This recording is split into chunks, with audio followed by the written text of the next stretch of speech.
Your Steve Jones Show podcast is loading now. The Steve Jones Show podcast is sponsored by Sunbury Motors, North 4th Street in Sunbury, and Sunbury Motors Kia, routes 11 and 15 in Hummel's Wharf.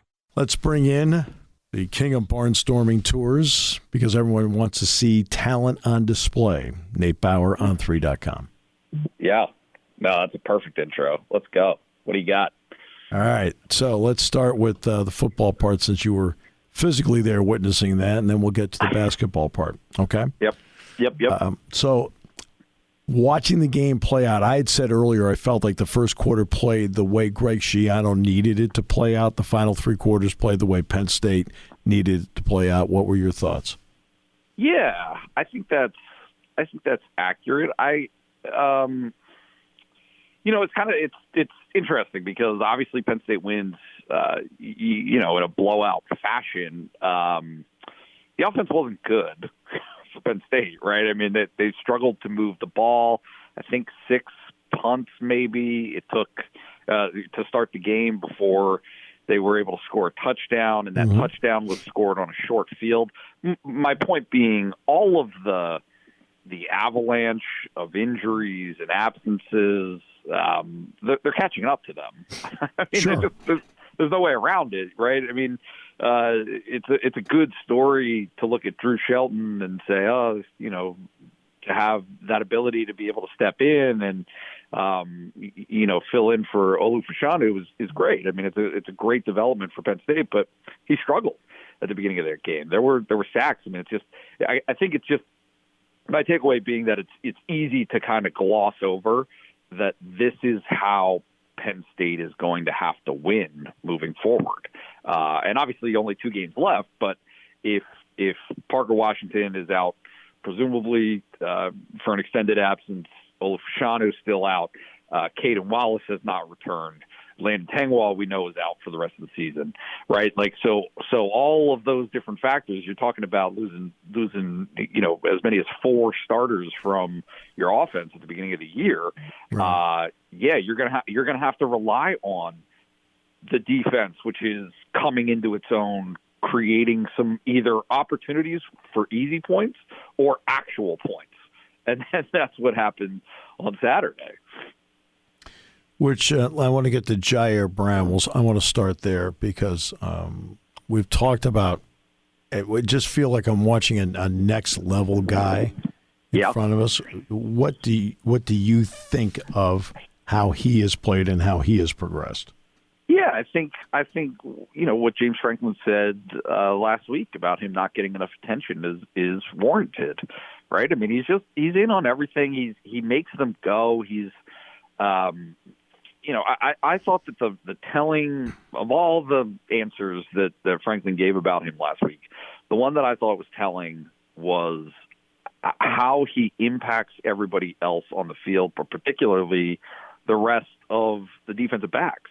And if you go back to a conversation that I had with Anthony Poindexter before the start of the season, that was more or less what he said was his intent in the preseason was to be able to get the other safeties up to speed, to be able to play and be at their best without Tig on the field because of that impact, because of what he does for them.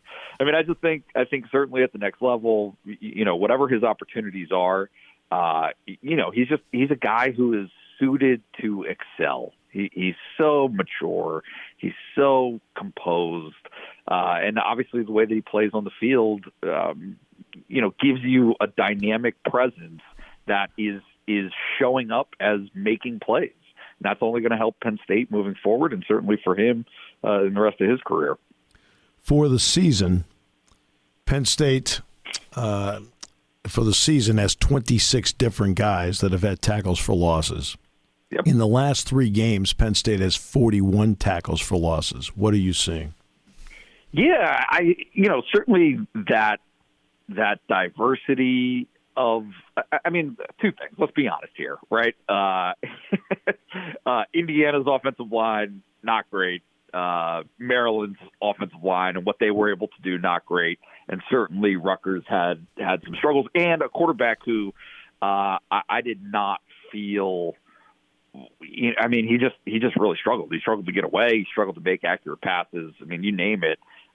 There is that side of it that exists, but also Penn State's breadth of talent is shining through. I mean, I think that if you're summarizing what the end of this season means for Penn State football, it's all of the optimism that people should have, this silver lining of, yes, there have been some absences and people have been banged up, but younger players who have been able to take advantage, like Amin Vanover, right? He's not a name. We don't talk about him all the time, but has 2 tackles, and both of them are behind the line of scrimmage.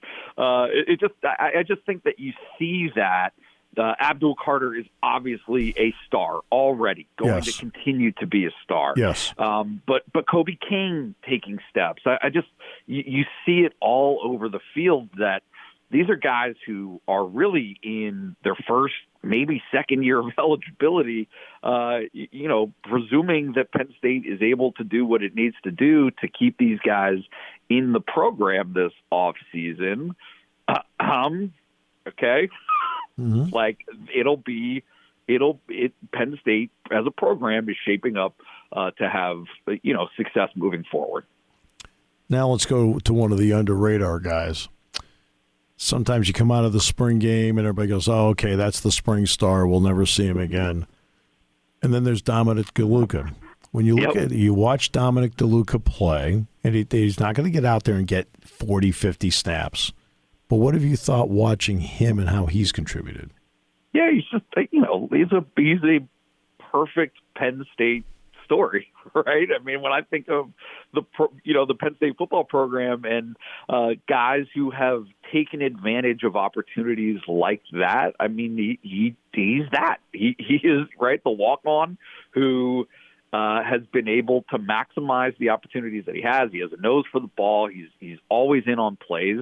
I think that you see there are occasions where he can get washed out of plays. His size isn't great, but that's not really the point. The point is when Marquise Wilson sets him up to make, to lay a hit, he does it. He brings the wood and puts the ball on the turf, and there's Kobe King to scoop it up and score. So I've been very impressed by him this season, and I think that Penn State internally loves him. I mean, he's a perfect representation for them of, hey, this is the example. Do these things, and you can work your way onto the field. Offensively, Katron Allen ends up being the Big Ten freshman or co-freshman of the week. What do you make of what appears to be a great dynamic between Nicholas Singleton and Katron Allen?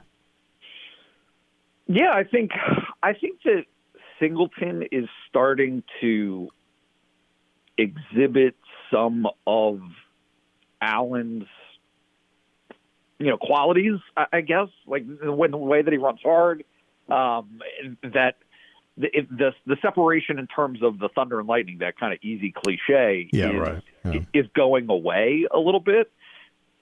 But it's a good thing for Penn State that both of them can do what they do. I don't think that Katron Allen is going to light anybody up for an 80-yard carry necessarily, but that doesn't matter. If he's ripping off 10.5 yards a carry, that will do. That is something that Penn State can absolutely work with. That 32-yard carry was just a thing of beauty. I mean, his vision, the way he sees the field, the way his cuts, he is very much a guy who I think is primed to be very, very good moving forward, in a reliability way. Like this idea that you can have someone who's consistent back there to complement in whatever way it works out. Nick Singleton, I mean, it's a tremendous weapon for Penn State to have. I know that Christian Bayer came off the bench last year. I know Will Levis ended up with a couple of starts in his career, but no backup quarterback, I think, has played more snaps in a traditional quarterback role. We know Levis was used a lot, obviously, and how Tommy Stevens was used. Yep. Since 2011 with the dynamic with Rob Bolton and Matt McGloin, but it was different. This is totally different than that. So 2 parts to Drew Aller. 1, How do you feel James Franklin has managed it? And 2, what have you thought about Drew when he's been in there? Yeah, I like it. I like how James Franklin has managed it. I thought that, like, I have minor quibbles, right? I thought that maybe he could have gotten in at the end of the first half for that final drive with a minute to go against Maryland.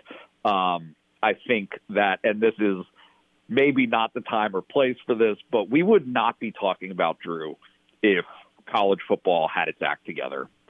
Right, I understand.